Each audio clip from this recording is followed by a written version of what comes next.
ಮಂಚು ಬೀಳುವ ರಾತ್ರಿ. ಪಕ್ಷಿಗಳ ಊರಿನಲ್ಲಿ ಸುಮಾರು ದಿನಗಳಿಂದ ಮಂಚು ಮಳೆ ಸುರಿತಾನೇ ಇತ್ತು. ಪಕ್ಷಿಗಳ ಊರಿನಲ್ಲಿ ಊರಿನ ಗಡಿಯಲ್ಲಿ ರೈಲ್ವೆ ಟ್ರ್ಯಾಕ್ ಪಕ್ಕದಲ್ಲಿ ಒಂದು ಚಿಕ್ಕ ಗುಡಿಸಲು. ಆ ಗುಡಿಸಲಿನ ಹೊರಗಡೆ ತುನಿಗುಬ್ಬಚ್ಚಿ ಹಾಗೂ ಬುಜ್ಜಿಗುಬ್ಬಚ್ಚಿ ಇಬ್ರು ಕೂಡ ಹರಿದೋಗಿರುವ ಹಳೆ ಮಂಚದಲ್ಲಿ ಹರಿದೋಗಿರುವ ಬೆಡ್ಶೀಟ್ನ ಹಾಕೊಂಡು ನಿದ್ರೆ ಮಾಡ್ತಾ ಇದ್ರು. ಆವಾಗ ಅವರು ಸಾಕ್ತಾ ಇದ್ದ ನಾಯಿಯಾದ ಬಂಟಿ ಅವನು ಕೂಡ ಚಳಿನ ತಡ್ಕೊಂಡು ಅವರ ಇಬ್ರು ಮಧ್ಯದಲ್ಲೇ ಕೂತ್ಕೊಂಡಿದ್ದ. ಚಳಿಯಲ್ಲಿ ಎದ್ದೇಳಕ್ಕೂ ಕೂಡ ಆಗದೆ ತುನಿ ಬುಜ್ಜಿನ ಎಬ್ಸಿದ್ಲು. ಬುಜ್ಜಿ, ಎದ್ದೇಳಮ್ಮ, ಬೆಳಗಾಗಿ ಎಷ್ಟೊತ್ತಾಯ್ತು ನೋಡು. ಮಂಚು ಬಿಡೋದ್ರಿಂದ ಬೆಳಗಾಯ್ತು ಅನ್ನೋದೇ ಗೊತ್ತಾಗ್ತಾ ಇಲ್ಲ. ಇವತ್ತು ನಾವು ಚಿಚ್ಚು ಮನೆಗೆ ಕೆಲ್ಸಕ್ಕೆ ಹೋಗ್ಬೇಕು ಅಲ್ವಾ? ಕೆಲ್ಸಕ್ಕೆ ಹೋಗಿಲ್ಲ ಅಂದ್ರೆ ಇವತ್ತು ನಮ್ಗೆ ತಿನ್ನಕ್ಕೆ ಊಟನೂ ಇಲ್ಲ. ಚಳಿ ತುಂಬಾ ಜಾಸ್ತಿ ಇದೆ, ಆದ್ರೆ ಬೇರೆ ದಾರಿ ಇಲ್ಲ. ಸ್ವಲ್ಪ ಬೇಗ ಎದ್ದೇಳಮ್ಮ, ಇಬ್ರು ಕೆಲ್ಸಕ್ಕೆ ಹೋಗ್ಬಿಟ್ಟು ಬರೋಣ. ಹಾಗಂತ ಟೋನಿ ಹೇಳಿದಾಗ ಬುಜ್ಜಿ ಕಣ್ಬಿಟ್ಟು, ಅಮ್ಮ ನೋಡಿದ್ಯಾ ಮಂಚು ಹೇಗ್ ಬೀಳ್ತಾ ಇದೆ ಅಂತ? ಈ ಮಂಚಲ್ಲಿ ದಾರಿ ಕೂಡ ಕಾಣಿಸ್ತಾ ಇಲ್ಲ. ಇದ್ರಲ್ಲಿ ಚಿಚ್ಚು ಅತ್ತೆ ಮನೆಗೆ ಹೋಗಿ ಹೇಗ್ ಕೆಲಸ ಮಾಡೋದು? ದೇವ್ರಿಗೆ ಏನಮ್ಮ ನಮ್ಮ ಮೇಲೆ ಕೋಪ? ಯಾಕಮ್ಮ ನಮ್ಮಿಬ್ರಿಗೂ ಇಷ್ಟು ಕಷ್ಟ ಹಣ ಕೊಡ್ತಾ ಇದ್ದಾನೆ? ಹಣ ಇರೋರಿಗೇನೆ ಹಣ ಕೊಡ್ತಾನೆ. ಅವರೆಲ್ಲರೂ ತುಂಬಾ ಸಂತೋಷವಾಗಿದ್ದಾರೆ. ಆದ್ರೆ ನಮಗೆ ಒಂದ್ ಮನೇನೂ ಇಲ್ಲ. ಈ ಚಳಿಯಲ್ಲಿ ಇನ್ನು ಎಷ್ಟು ದಿನ ಅಂತ ನಾವು ಕಷ್ಟಪಡೋದಮ್ಮ? ಆವಾಗ ಬಂಟಿ ಎದ್ದು ಬುಜ್ಜಿಯ ಕೈಯನ್ನ ನೆಕ್ಕಿದ. ಆವಾಗ ಬುಜ್ಜಿಗೆ ಇನ್ನೂ ಚಳಿ ಜಾಸ್ತಿ ಆಯ್ತು. ಹೇ ಬಂಟಿ, ಯಾಕೋ ಈ ರೀತಿ ಮಾಡ್ತಾ ಇದೀಯಾ? ನಿನ್ ಎಂಜಲ್ ಬಿದ್ರೆ ನನಗಿನ್ನೂ ಚಳಿ ಆಗುತ್ತೆ. ನೀನು ಐಸ್ ಕ್ರೀಮ್ ತರ ಇದ್ಯಾ. ಸ್ವಲ್ಪ ಹೊತ್ತೇ ಇರು.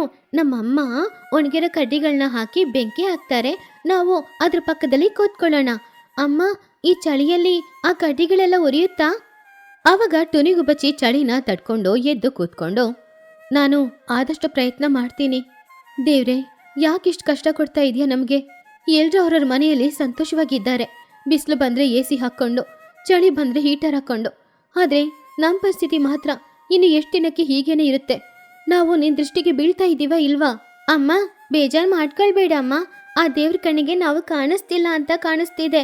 ಅದಕ್ಕೆ ಇಷ್ಟು ಕಷ್ಟ ಕೊಡ್ತಾ ಇದ್ದಾನೆ. ಬಾ, ಯಾವತ್ತಾದ್ರೂ ಒಂದಿನ ದಾರಿ ತೋರಿಸ್ತಾನೆ ಅಲ್ವಾ? ಆವತ್ತು ನಮ್ಮ ಜೀವನನ ಸಂತೋಷವಾಗಿ ಬಾಳ್ಬೋದು. ಹಾಗಂತ ಹೇಳಿ ಮೂಜು ನಾನು ಚಿಚುಕಾಗೆ ಮನೆಗೆ ಕೆಲಸಕ್ಕೆ ಹೋದ್ರು. ಅಲ್ಲಿ ಚಿಚುಕಾಗೆ ಮನೆ ತುಂಬಾನೇ ಚೆನ್ನಾಗಿತ್ತು. ಹೀಟರ್ ಹಾಕಿರೋದ್ರಿಂದ ಚಳಿ ಗೊತ್ತಾಗ್ಲಿಲ್ಲ. ಚಿಚು ಬಿಸಿ ಬಿಸಿ ಬಾದಾಮ್ ಹಾಲು ಕುಡಿತಿದ್ಲು. ಏನ್ ಟೋನಿ, ಟೈಮ್ ಎಷ್ಟಾಗ್ತಿದೆ? ಕೆಲ್ಸಕ್ಕೆ ಬರೋ ಟೈಮ ಇದು? ಪಾತ್ರೆ ತೊಳೆಯೋಳಿಗೆ ಬೇಗ ಬರ್ಬೇಕು ಅಂತ ಗೊತ್ತಿಲ್ವಾ?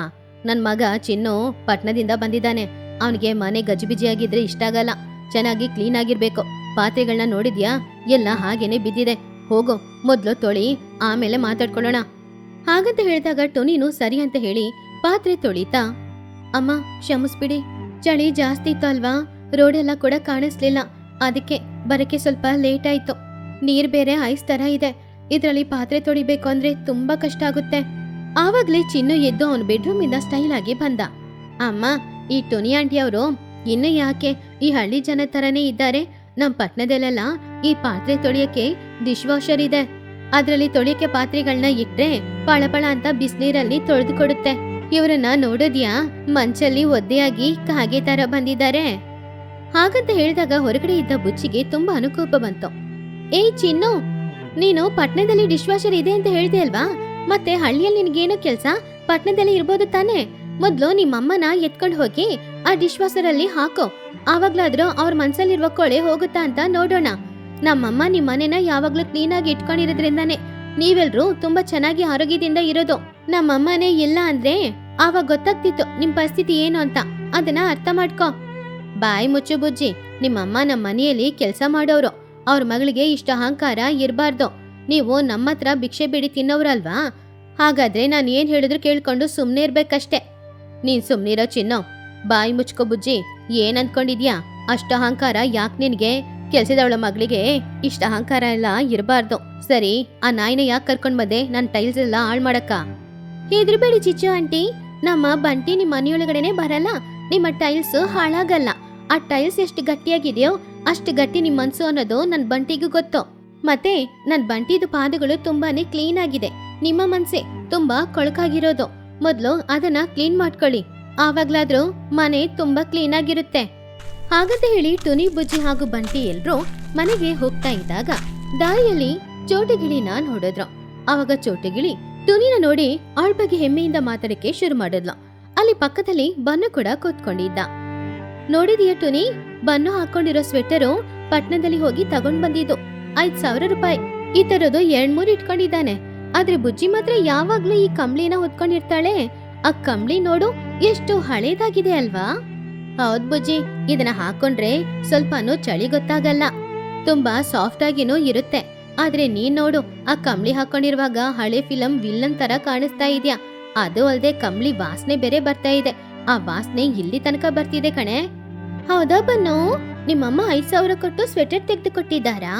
ನಿನ್ನ ಸ್ವೆಟರ್ 5,000 ಸರಿ, ಆದ್ರೆ ನಿನಗೆ ಮೆದ್ಲಂತ ಒಂದಿದ್ಯಾ, ಅದು 5 ಪೈಸೆಗೂ ಬರಲ್ಲ ಅಲ್ವಾ? ಮತ್ತೆ ಈ ಕಂಬ್ಳಿ ವಾಸನೆ ಜಾಸ್ತಿ ಇರ್ಬೋದು, ಆದ್ರೆ ನಿನ್ ಬಾಯಿ ವಾಸನೆ ತುಂಬಾ ಜಾಸ್ತಿ ಇದೆ.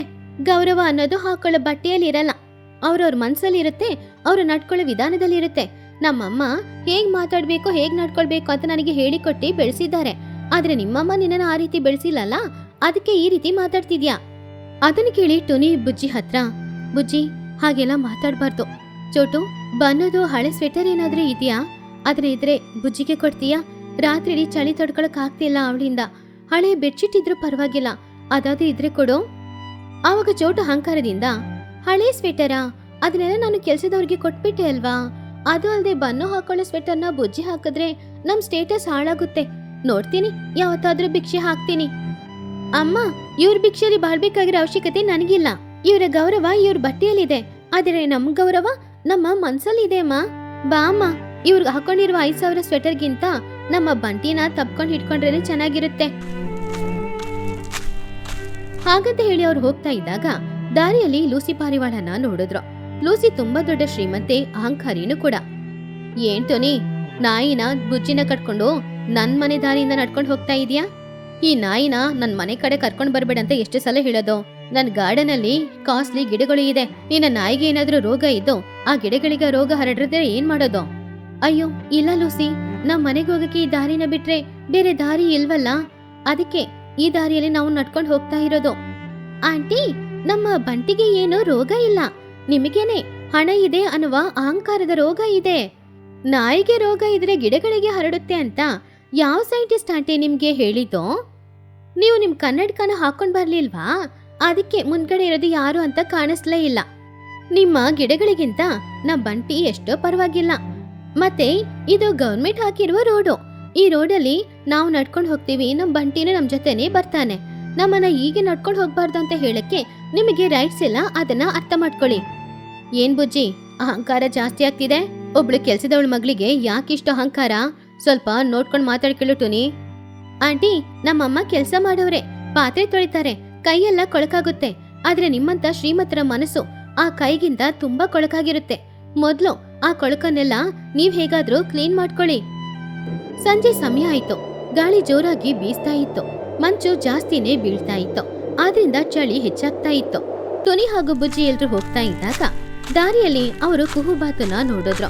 ಕುಹುಬಾತು ಕೈಯಲ್ಲಿ ಒಂದು ಲ್ಯಾಂತರ್ ಬೆಳಕನ್ನ ಇಟ್ಕೊಂಡು ಟುನಿನ ನೋಡಿ ಈ ರೀತಿ ಹೇಳಿದ್ಲು, ಏನ್ ಟುನಿ ಇದು? ಈ ಚಳಿಯಲ್ಲಿ ಮಕ್ಳನ್ನ ಕರ್ಕೊಂಡು ಎಲ್ಲಿಗೋಗ್ ಬರ್ತಾ ಇದೀಯಾ?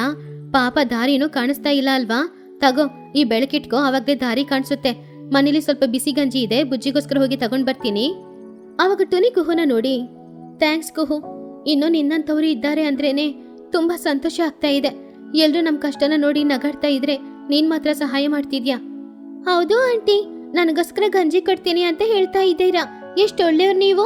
ಬಂಟಿ ನೋಡಿದ್ಯಾ, ಇಲ್ಲಿ ಒಳ್ಳೆಯವರು ಕೂಡ ಇದ್ದಾರೆ ಕಣೋ. ಹಾಗಂತ ಹೇಳಿ ದಾರಿಯಲ್ಲಿ ಹೋಗ್ತಾ ಇದ್ದಾಗ ದಾರಿ ಸರಿಯಾಗಿ ಕಾಣಿಸ್ತಾ ಇದ್ದಿದ್ರಿಂದ ಬುಜ್ಜಿ ಜಾರಿ ನೀರಲ್ಲಿ ಬೀಳಕ್ ಹೋದ್ಲು. ಅಷ್ಟಲ್ಲಿ ಅವಳು ಹಾಕೊಂಡಿರುವ ಕಂಬಳಿನ ಬಾಯಿಂದ ಕಚ್ಚಿ ಬುಜ್ಜಿನ ಬೀಳಕ್ಕೆ ಬಿಡದೆ ಇಳ್ದ ಬಂಟಿ. ಇಲ್ಲಾಂದ್ರೆ ಬುಜ್ಜಿ ಪಾಪ ಆ ನೀರಲ್ಲಿ ಹೋಗಿ ಬೀಳ್ತಿದ್ಲು. ಥ್ಯಾಂಕ್ಸ್ ಬಂಟಿ, ನೀನ್ ಮಾತ್ರ ಹೆಲ್ಪ್ ಮಾಡಿಲ್ಲ ಅಂದ್ರೆ ನಾನು ನೀರಲ್ಲಿ ಹೋಗಿ ಬೀಳ್ತಿದ್ದೆ, ಚಳಿ ಹೆಚ್ಚಾಗ್ತಿತ್ತು. ಅಮ್ಮ ನೋಡಿದ್ಯಾ ಅಮ್ಮ, ಆ ಶ್ರೀಮಂತರಿಗೆ ನಮ್ಮನ್ನ ನೋಡಿದ್ರೆ ಏನ್ ಅನ್ಸುತ್ತೋ ಏನೋ, ಯಾವಾಗ್ಲೂ ತಮಾಷೆ ಮಾಡ್ತಿರ್ತಾರೆ. ಆದ್ರೆ ಬಂಟಿ ನನ್ ಪ್ರಾಣನ ಕಾಪಾಡಿದ್ದಾನೆ.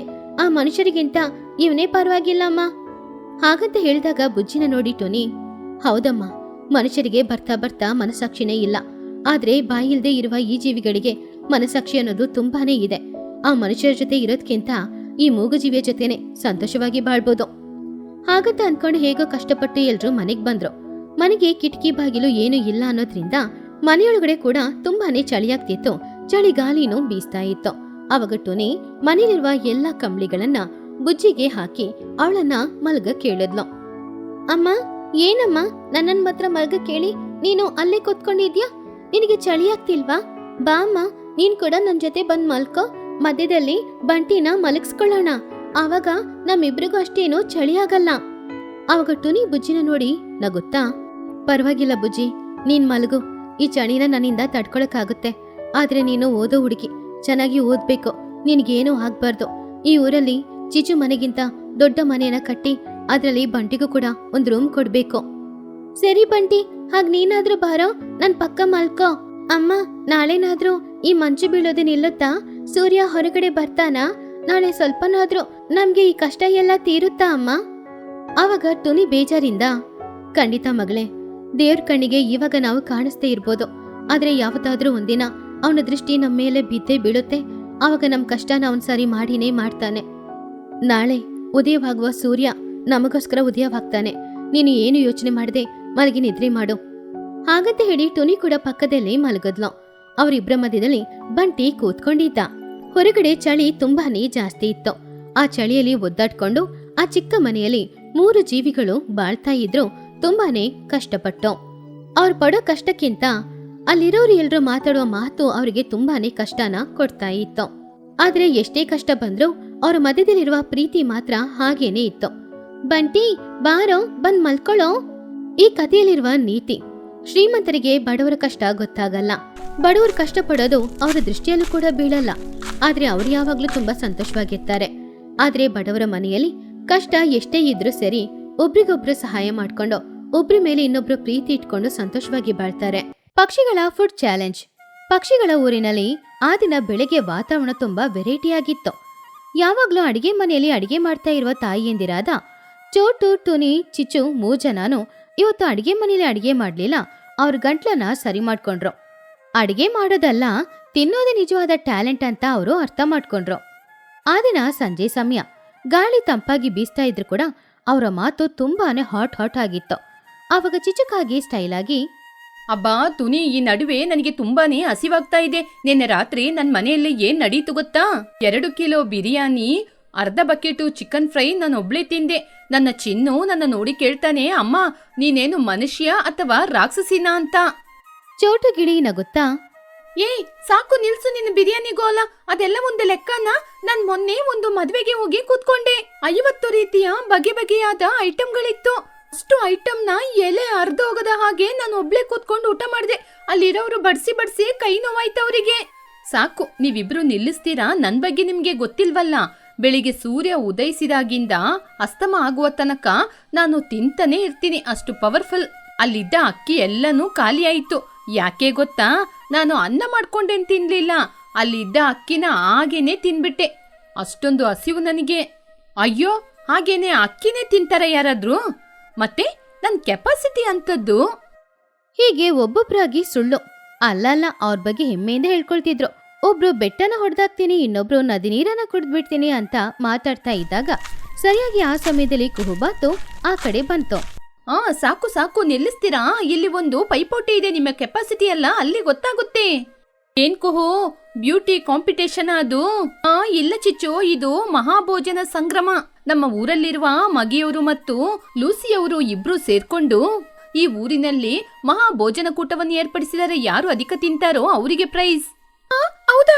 ಹಾಗಾದ್ರೆ ನನಗೇನೆ ಫಸ್ಟ್ ಪ್ರೈಸ್. ನಾನು ಇವಾಗ್ಲೇ ಹೊರಡ್ತೀನಿ. ಚೋಟು ನಿಲ್ಲು, ಹಾಗೇನೆ ಹೋದ್ರೆ ಆಗೋದಿಲ್ಲ. ಈ ಪಂದ್ಯದಲ್ಲಿ ಸೇರ್ಕೊಳ್ಳಕ್ಕೆ 1000 ರೂಪಾಯಿ ಕಟ್ಬೇಕು. ಆಮೇಲೆ ಗೆದ್ದವರಿಗೆ ಚಿನ್ನದ ನಾಣ್ಯ ಸಿಗುತ್ತೆ. ಏನು, 1,000ನಾ? ಪರವಾಗಿಲ್ಲ, ನಾವು ತಿನ್ನುವ ಊಟಕ್ಕೆ ಅದು ತುಂಬಾ ಕಡಿಮೆನೆ. ಬನ್ನಿ ನಾವು ಹೋಗಿ ನಮ್ಮ ಪವರ್ ಏನು ಅಂತ ತೋರಿಸಿ ಬರೋಣ. ಆ ಬಂಗಾರ ನನ್ನ ಅಡಿಗೆ ಮನೆಗೆ ಸೇರ್ಬೇಕಾಗಿದ್ದು. ಏನು, ನಿನ್ನ ಅಡಿಗೆ ಮನೆಯಲ್ಲ, ಅದು ನನ್ನ ಮೇಕಪ್ ಕಿಟ್ಟಿಗೆ ಬಂದ್ ಸೇರುತ್ತೆ. ಬನ್ನಿ ನೋಡೋಣ. ಅದನ್ನು ಕೇಳಿ ಎಲ್ರು 100 ರೂಪಾಯಿನ ತಗೊಂಡು ಅಲ್ಲಿಂದ ಹೊರಟ್ರು. ಅವ್ರ ಹಿಂದ್ಗಡೆನೆ ಕುಹು ನಗುತ್ತಾ ಹೋಗ್ತಾ ಇದ್ಲು. ಅದು ಊರಿನ ಮಧ್ಯದಲ್ಲಿರುವ ಒಂದು ಮೈದಾನ. ಅಲ್ಲಿ ಒಂದು ಚಾರ್ಮಿಯಾನ ಹಾಕೊಂಡು ಸುಮಾರು ಆಹಾರಗಳನ್ನ ಮಾಡಿಟ್ಟಿದ್ರು. ಬಿರಿಯಾನಿ, ಪುಳಿಯೋಗರೆ, ವಡೆ, ಹೀಗೆ ಎಲ್ಲಾನು ಮಾಡಿ ಬಿಸಿ ಬಿಸಿಯಾಗಿತ್ತು. ಆವಾಗ ಮಹಿಹದ್ದು ಹಾಗೂ ಲೂಸಿ ಇಬ್ರು ಕೌಂಟರ್ ಅಲ್ಲಿ ಕೂತ್ಕೊಂಡಿದ್ರು. ಚಿಚುಕಾಗಿ ಅವಳ ಹತ್ರ ಇರುವ ಒಂದು 100 ರೂಪಾಯಿನ ಆ ಟೇಬಲ್ ಮೇಲೆ ಇಟ್ಟು, ಮಗಿಯವ್ರೇ ತಗೊಳ್ಳಿ, 1000 ರೂಪಾಯಿ ನನ್ನ ಎಂಟ್ರಿ ಫೀಸ್. ಆ ಚಿನ್ನವನ್ನು ಪ್ಯಾಕ್ ಮಾಡಿ ಇಡಿ, ಹೋಗೊತ್ತಿಗೆ ತಗೊಂಡೋಗ್ತೀನಿ. ಮಹಿ ಅದು ನಗುತ್ತಾ, ಅಯ್ಯೋ ಚಿಚ್ಚು, ಇನ್ನು ಪೈಪೋಟಿಯೇ ಆರಂಭವಾಗಿಲ್ಲ. ನೀವು ಒಬ್ರೇ ತಿಂದ್ರೆ ಮಜಾ ಹೇಗೆ ಇರುತ್ತೆ? ಹೌದು, ನಿಮ್ಮ ಮಕ್ಕಳೆಲ್ಲ ಎಲ್ಲೋದ್ರು? ನಮ್ಮ ಮಕ್ಕಳು ಮನೇಲಿದ್ದಾರೆ. ಅವ್ರು ಯಾಕೆ? ಅದ್ರಲ್ಲೇ ಇರೋದು ಟ್ವಿಸ್ಟ್. ಈ ಚಾಲೆಂಜು ನಿಮಗೆ ಮಾತ್ರ ಅಲ್ಲ, ನಿಮ್ಮ ಮಕ್ಕಳಿಗೂ. ಇದು ಫ್ಯಾಮಿಲಿ ಪ್ಯಾಕೇಜ್. ಅಂದ್ರೆ ನೀವು ಹೋಗಿ ಬನ್ನು, ಬುಜ್ಜಿ, ಚಿನ್ನುನ ಕೂಡ ಕರ್ಕೊಂಡ್ಬರ್ಬೇಕು. ಅವಾಗ್ಲೇ ಇದು ಕಂಪ್ಲೀಟ್ ಆಗೋದು. 1000 ರೂಪಾಯಿಗೆ ಇಬ್ರು ತಿನ್ಬೋದು. ಅಮ್ಮ ಮಗ ಇಬ್ರು ಸೇರ್ಕೊಂಡು ತಿನ್ಬೇಕು. ಯಾರು ಜಾಸ್ತಿ ತಿಂತಾರೋ ಆ ಟೀಮೇ ಗೆದ್ದ ಹಾಗೆ. Wow, super offer. 1000 ರೂಪಾಯಿ ಕೊಟ್ಟು ಇಬ್ರು ಊಟ ಮಾಡದ. ನನ್ನ ಬುಜ್ಜಿಗೆ ಹಸಿವು ಜಾಸ್ತಿ, ಅವಳನ್ನೇ ಕರ್ಕೊಂಡ್ಬರ್ತೀನಿ. ನಾನು ನನ್ನ ಬನ್ನುನ ಕರ್ಕೊಂಡ್ಬರ್ಬೇಕಾ? ಅವ್ನ್ ಬಂದ್ರೆ ಇಲ್ಲಿರುವ ಊಟ ಎಲ್ಲ ಖಾಲಿ ಮಾಡ್ಬಿಡ್ತಾನೆ. ಸರಿ, ನನ್ನ ಅದೃಷ್ಟ, ಕರ್ಕೊಂಡ್ಬರ್ತೀನಿ. ತಾಯಿಯಂದ್ರೆ ಎಲ್ರು ಮಕ್ಳನ್ನ ಮನೆಗೆ ಹೋಗಿ ಕರ್ಕೊಂಡ್ ಬಂದ್ರು. ಆವಾಗ ಬನ್ನು ಒಳ್ಳೆ ನಿದ್ರೆಯಲ್ಲಿದ್ದ. ಫುಡ್ ಅಂತ ಕೇಳಿದ ತಕ್ಷಣ ಆ ನಿದ್ರೆನ ಬಿಟ್ಟು ಬಂದ. ಹಾಗೆ ಗೇಮ್ ಕೂಡ ಶುರುವಾಯ್ತು. ಎಲ್ರು ಟೇಬಲ್ ಮುಂದ್ಗಡೆ ಬಂದು ಕೂತ್ಕೊಂಡಿದ್ರು. ಒಂದ್ ಕಡೆ ತಾಯಿಯಂದ್ರು, ಇನ್ನೊಂದ್ ಕಡೆ ಮಕ್ಳು. ಟೀಮ್ 1 ಟುನಿ ಹಾಗೂ ಬುಜ್ಜಿ, ಟೀಮ್ 2 ಚೋಟು ಹಾಗೂ ಬನ್ನು, ಟೀಮ್ 3 ಚಿಚು ಹಾಗೂ ಚಿನ್ನು. ಮೊದಲ ರೌಂಡು ಮೆಣಸಿನಕಾಯಿ ಬಜ್ಜಿ. ಪ್ಲೇಟಿಗೆ 20 ಇರುತ್ತೆ. ಸ್ಟಾರ್ಟ್. ಚಿಚು ಆ ಬಜ್ಜಿನ ನೋಡಿ ಹೆದರ್ಕೊಂಡ್ಲು. ಅಯ್ಯೋ, ಆಯಿಲ್ ಫುಡ್ ಇದನ್ನ ತಿಂದ್ರೆ ನನ್ ಮುಖ ಎಲ್ಲ ಏನಾಗೋದು? ಲೇ ಚಿನ್ನು, ನೀನ್ ತಿನ್ನೋ. ಅಯ್ಯೋ, ನನಗೆ ಆಗಲ್ಲ ಮಮ್ಮಿ, ನನಗೆ ಖಾರ ತಿನ್ನಕ್ಕಾಗಲ್ಲ. ನೀನೇ ತಾನೇ ದೊಡ್ಡ ಸ್ಟಿಕ್ಕಿ ತೋರಿಸಿದ್ದು ಬಕೆಟ್ ಬಿರಿಯಾನಿ ತಿಂದೆ ಅಂತ. ಇವಾಗ ಈ ಮೆಣಸಿನಕಾಯಿ ಬಜ್ಜಿ ನಿನಗೆ ಜುಜಿಬಿ. ಚಿಚು ಬೇರೆ ದಾರಿ ಇಲ್ದೆ ಒಂದು ಬಜ್ಜಿನ ತಿನ್ಲು. ಅಯ್ಯೋ, ಖಾರ ಖಾರ, ಅಬ್ಬಾ ನಾಲಿಗೆ ಎಲ್ಲ ಉರಿತಾ ಇದೆ. ಹಾಗಂತ ನೀರ್ ಕುಡ್ದು, ತುನಿ ನೀನು ತಿಂತಾ ಇದೀಯಾ? ತುನಿ ಕಷ್ಟಪಟ್ಟು ತಿಂದು, ತಿಂತಾ ಇದೀನಿ ಚಿಚ್ಚು. ನಾನು ದೊಡ್ಡ ಸ್ಥಿಕೆಯಿಂದ ಮಾತಾಡ್ದೆ ಅಲ್ವಾ, ಇವಾಗ ಮರ್ಯಾದೆ ಹೋಗ್ಬಾರ್ದು. ಬುಜ್ಜಿ, ನೀನ್ ತಿನ್ಬೇಡ. ಅಮ್ಮ, ಈ ಬಜ್ಜಿ ಚೆನ್ನಾಗಿದೆ, ನಾನ್ ತಿಂತೀನಮ್ಮ. ಇವಾಗ್ಲೇ ನಿಜವಾದ ಸೀನ್ ಅಲ್ಲಿ ನಡೀತಾ ಇತ್ತು. ಆವಾಗ ಬನ್ನು ಗಿಳಿ ಆ ಮೆಣಸಿನಕಾಯಿ ಬಜ್ಜಿನ ಗಾಳಿಯಲ್ಲಿ ಬಿಸಾಕಿ ಅದನ್ನ ಬಾಯಲ್ಲಿ ಹಿಡ್ಕೊಂಡು, 1 4 6 10, ಅಬ್ಬಬ್ಬಾ, ಈ ಬಜ್ಜಿಯಲ್ಲಿ ಖಾರ ಕಡಿಮೆ ಇದೆ. ಇನ್ನಷ್ಟು ಸ್ಪೈಸಿ ಐಟಮ್ ಯಾವಾಗ ಬರುತ್ತೆ? ನನ್ ಬಜ್ಜಿ ಎಲ್ಲ ಖಾಲಿ ಆಯ್ತು. ಚೋಟು ಆಶ್ಚರ್ಯದಿಂದ, ಲೇ, ಅಷ್ಟು ಬೇಗ 20 ತಿನ್ಬಿಟ್ಟ? ನನ್ನ ಒಂದು ಕೂಡ ತಿನ್ನಕ್ ಬಿಡಲ್ವಾ? ಅಮ್ಮ, ನನ್ನ ತಿನ್ನಕ್ ಬಿಡು. ನನ್ಗೆ ಸಪೋರ್ಟ್ ಮಾಡಲ್ವಾ? ನಾನ್ ತಿನ್ನೋದು, ನಿನ್ ಬಿಲ್ ಕಟ್ಟೋದು. ಇವಾಗ 2ನೇ ರೌಂಡ್ ಸ್ವೀಟ್ ವಾರ್. ಮೊದಲನೇ ರೌಂಡ್ ಅಲ್ಲಿ ಬನ್ನು ಹಾಗೂ ಚೋಟು ಇಬ್ರು ಗೆದ್ದಿದ್ರು. ಇವಾಗ 2ನೇ ರೌಂಡ್ ಅಲ್ಲಿ ಸ್ವೀಟ್ ತಿನ್ಬೇಕು. ಕಣ್ಮುಂದ್ಗಡೆ ರೌಂಡ್ ರೌಂಡ್ ಆಗಿ ಸುಮಾರು ಲಡ್ಡುಗಳು ಇರೋದನ್ನ ನೋಡಿ ಚಿಚುಕಾಗೆ, ಅರೆ ಸ್ವೀಟಾ? ಇದು ನನ್ನ ರೌಂಡು. ನನಗೆ ಸ್ವೀಟ್ ಅಂದ್ರೆ ತುಂಬಾ ಇಷ್ಟ. ಲೇ ಬನ್ನು, ನೀನ್ ಸೈಡಿಗಿರೋ, ನಾನ್ ತಿಂತೀನಿ. ಚಿಚುಕಾಗೆ ಒಂದು ಲಡ್ಡು ತಗೊಂಡು ತಿಂದ್ ನೋಡಿದ್ಲು. ಚೆನ್ನಾಗಿತ್ತು. 2ನೇ ಲಡ್ಡು, 3ನೇ ಲಡ್ಡು, 4ನೇ ಲಡ್ಡು, 5ನೇ ಲಡ್ಡು. 5ನೇ ಲಡ್ಡಿಗೆ ನಿಲ್ಲಿಸ್ಬಿಟ್ಲು. ಚಿಚುಕಾಗೆ ಗಂಟ್ಲು ಹಿಡ್ಕೊಂಡು, ಅಯ್ಯಯ್ಯೋ, ಈ ಸ್ವೀಟ್ ತಿಂದು ನನಗೆ ಯಾಕೋ ಗಂಟ್ಲೆಲ್ಲ ಒಣಗ್ತಾ ಇದೆ. ನನಗಿವಾಗ ನೀರ್ ಬೇಕು.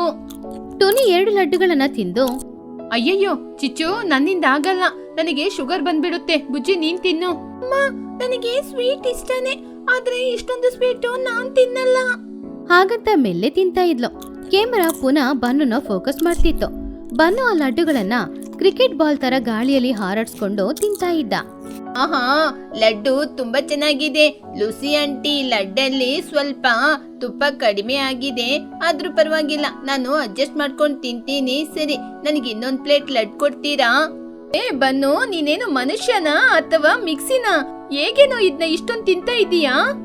ಸುಮ್ನೆ ಇರಿ, ಇದು ನನ್ನ ಟ್ಯಾಲೆಂಟ್. ಇವಾಗ 3ನೇ ರೌಂಡ್ ನಡೀತಿತ್ತು.